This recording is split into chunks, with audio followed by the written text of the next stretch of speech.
Thank you, Madam Chair. Dr.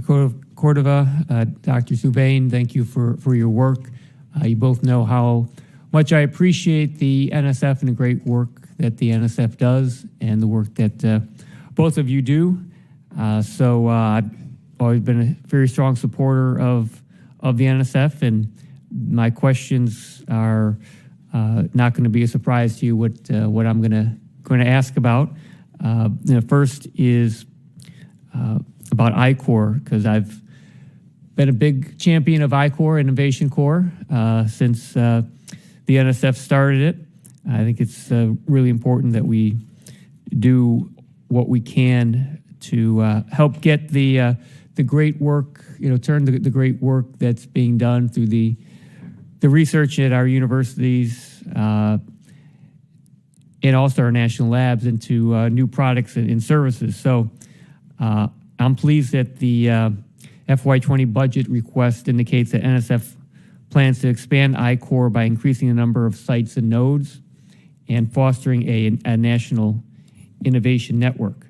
So my question is, and I know, the budget, overall budget is very difficult. The small increase for I-Corps. But I want to know how you're going to balance Dr. Cordova, how you're going to balance the number of entrepreneur teams funded with new I-Corps sites and nodes if there is not a substantial funding increase.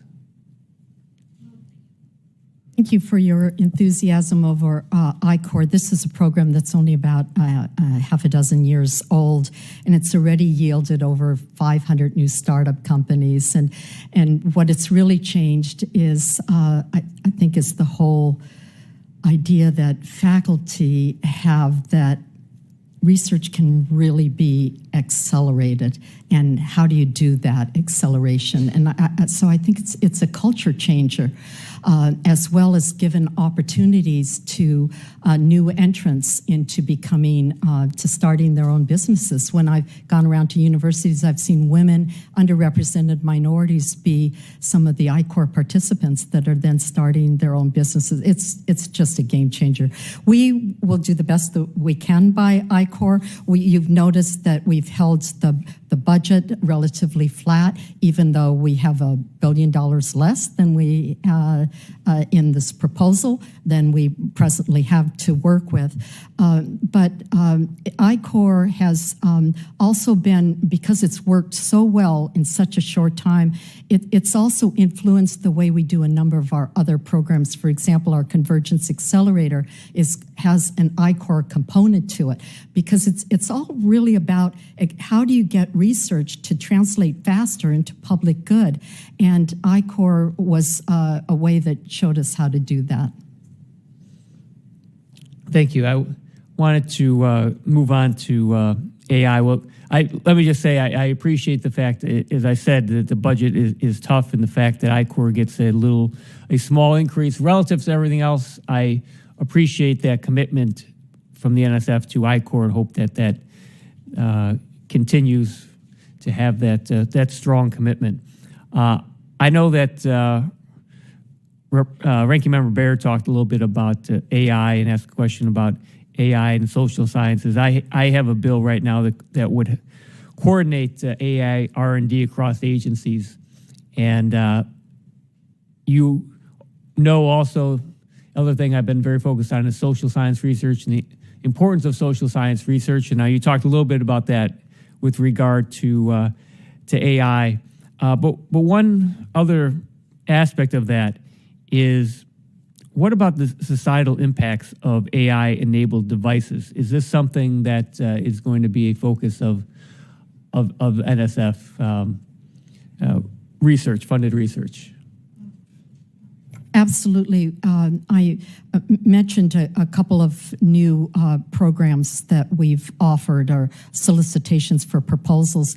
One is the a combination of the Social and Behavioral Economic Sciences Directorate with our Computer and Information Sciences Directorate and an entity called the Partnership for AI, which is 50 industries and others. And together they've pooled resources to ask for proposals in doing just that, to look at the ethical framework and the impact of AI on society, anything to do with AI and people and how it's going to affect them, but making sure that we have an unbiased, transparent, fair approaches to artificial intelligence. And one that's very similar is our collaboration with Amazon, this $20 million collaboration over the next 3 years, where, again, it's the social and behavioral sciences and the computer and information sciences that are requesting proposals for ethical framework, impact framework for artificial intelligence. So I think we're going to see, we just welcome, as you know, all great proposals, and we'll see what we get, but I'll be happy to report to you later what some of the more interesting proposals that we get along those lines. Thank you. Very quickly, Dr. Zubayn, do you have anything to add on either of those? You don't have to. I just want to give you the opportunity. I think the board is very interested in looking at AI, and we had in a plenary session last July about it.